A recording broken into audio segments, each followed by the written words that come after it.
So Evosep is only 4 years old as a company, but most of us in the company, we've been involved in proteomics and protein mass spectrometry and chromatography for many, many years.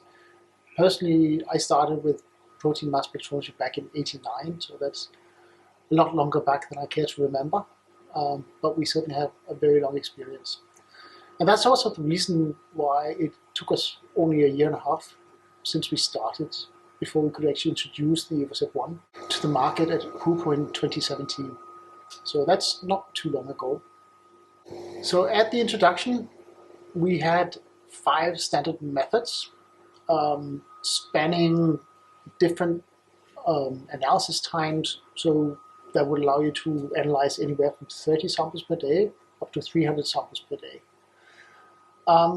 In the meantime, at ASMS this year, we introduced what we call the extended method, which is then about 15 samples per day and twice as long as the hitherto longest gradient we had. We also introduced the overall concept of Evosep Plus, which is our universe in which we will place a variety of different methods that will be non-standard.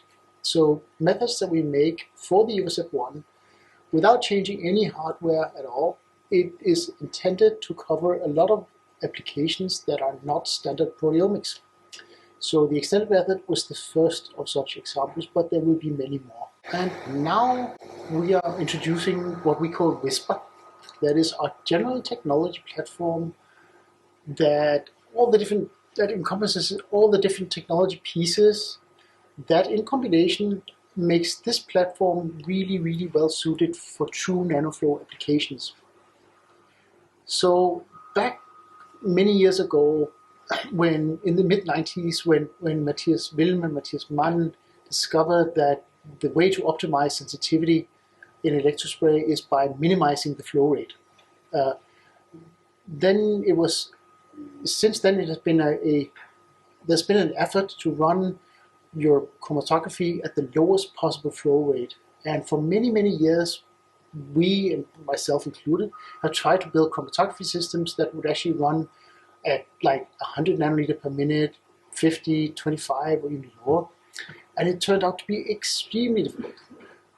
Now, because of this system is forming its gradient under low pressure conditions and only uses a single pump to actually move a gradient once formed through the column, it actually lends itself extremely useful for doing true nanoflow applications. It's technically much, much simpler than if you try to use high pressure mixing.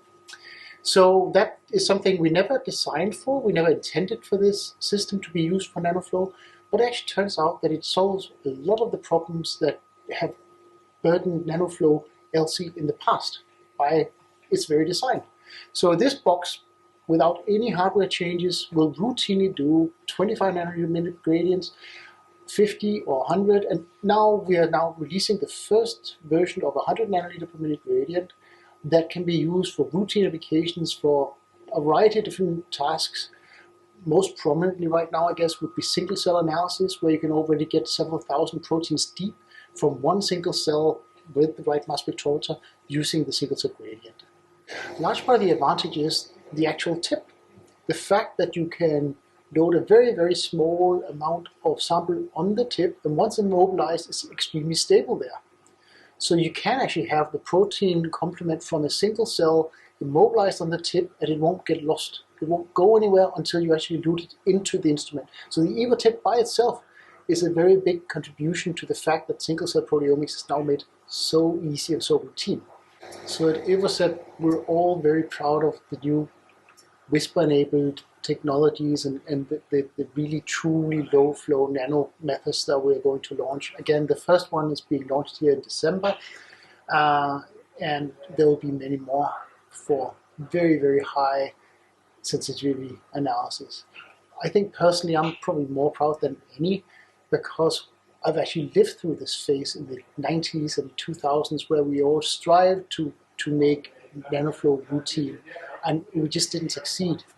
And to now finally get to this point where it's becoming a completely robust analysis that you that everybody can do on a day-to-day basis is just wonderful.